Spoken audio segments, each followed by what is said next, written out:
friends and fellow bakers. It's Chef Tom from ChefInstructorTom.com. Thanks for joining us today on the channel. I do appreciate it quite a bit. Well, I've been teaching a lot in the past few weeks, and I'm currently finishing up my pastry science class. I started a new basic pastry techniques class. I have so much fun with my students that I didn't have time to bake anything for you today.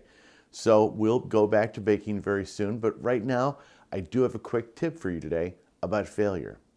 Today is Friday the 13th, and it got me to thinking about days in the kitchen where nothing quite went right. The food was all bad. I couldn't bake or cook. Why is that? Well, as we all know, or we should know, failure is part of baking and cooking.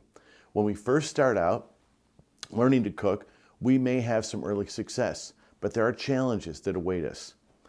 Sure, what we make might be edible, but is it really good cooking? Be honest with yourself. Probably not. The consistent, great product comes when you practice a lot. You want to feel good about what you make every single time. This does take a lot of practice, and of course failure goes with that. You're going to screw some stuff up, but we learn from that. Now I know every cook I know has lots of stories about what went wrong in the kitchen. They love to tell those stories to other cooks.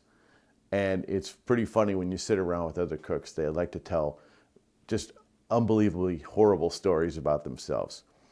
Most folks don't get to hear about those failures, only the great successes. In today's world of social media, all we see is the beautiful food everyone is producing. But behind the perfection is lots and lots of failure. Now I find when I work with students, pastry students, not so many culinary students, a lot of them are perfectionists. I tell them that they have to try and subvert that urge to be perfect. Cooking is rarely perfect. I always say I have a wide range of good. You can do a lot of good things in the kitchen. They don't have to be perfect, but sometimes things just end up very badly. I mean, really, really badly. That is okay. I look at baking and cooking as a journey. Along the way, we learn so much. I never think I know all there is to know about food. There's no way you can. There's so much to learn. But the basic techniques can be learned in the first few years. A few years might seem like a long time, but you might have heard of that adage. You ever heard this where they say it takes 10,000 hours to really learn a skill well? Well, I think that's true. And that can be a long, long time. To learn a skill like cooking in a short time is not realistic. We have to set our expectations at a reasonable level. This includes being happy with little successes interspersed with failure. Now, failure does not mean you have to burn down your house. It could mean burning some product, or maybe just misscaling to the point where the product is too salty or flavorless. None of that is earth-shattering.